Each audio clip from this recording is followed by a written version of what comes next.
ठाकुर जी के मन में तो आता ही होगा कि भाई ये सांख्य शास्त्री कैसा मेरा स्वाद लेते हैं, मैं भी तो देखूं तो भगवान का भी बन गया। कभी योग की इच्छा होती है कि योग में कैसा सुख मिलता होगा, तो भगवान दत्तात्रेय बन गया। और उस दिव्य प्रेम की इच्छा होती है, अलग अलग प्रेमियों के रूप में आ जाते हैं। हमारे आराध्य भगवान के मन में तो जरूर आता होगा कि वेदांत वाक्येषु सदा रमन्तो भिक्षान्न मात्रेण तुष्टिवन्तः अशोकवन्तः करुणैकवन्तः कोपीनवन्तः खलु भाग्यवन्तः। ये कोपीनवंत का भी क्या सुख है, ये भी देखना चाहिए। और कभी कभी तो ठाकुर जी के मन में ये भी आता होगा कि कोपीन के त्यागन के बाद में जो सुख है,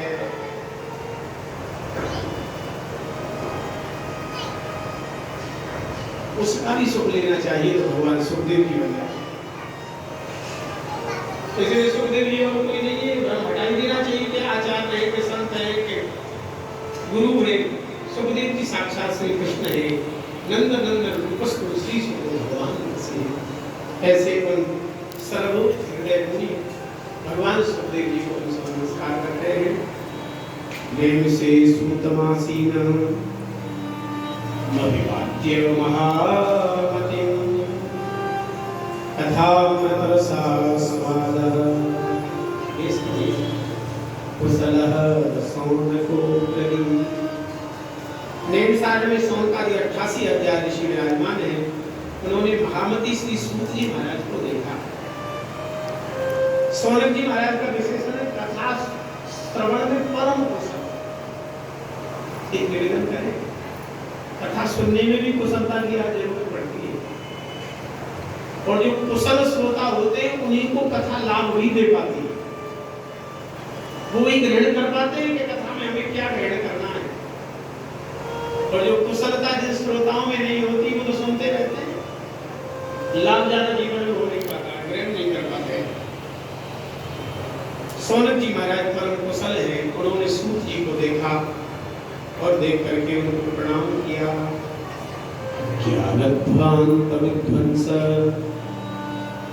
कोटि सूर्य समप्रभ श्रुताक्षाहि कथा सारम मम कर्णं रसायनम।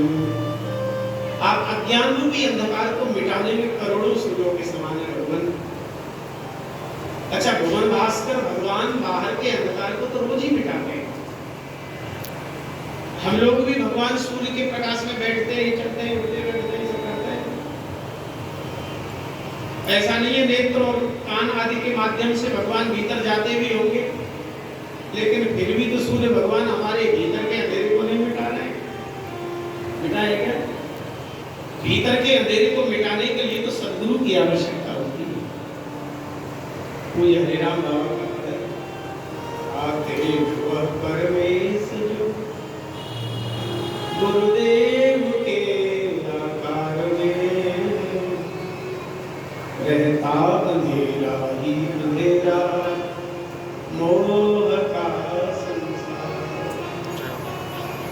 होते सभी रत भोगे अपना ही स्वार्थ साधते। है कौन निष्कामी बना देता लगा गुरुदेव के चरणारविंदों की शरण कतरनी। इन जिंदगी के किस तरह कितने गए बेकार। अंतःकरण तमना निज वचन किरण प्रकाशिते। तेरा भला हो जाएगा तू रह पड़ा दरबार। तो अंतःकरण के तम को नष्ट करने के लिए सद्गुरु की जरूरत पड़ती है, आवश्यकता है। हे भगवान, आप हृदय के अंधकार को मिटाइए। आप कृपा करके हमारे कानों की महौषधि रसायन दीजिए, बीमार व्यक्ति औषधि लेता, स्वस्थ तो लेता नहीं। अच्छा, बीमारी हम सबको ही लग गई है।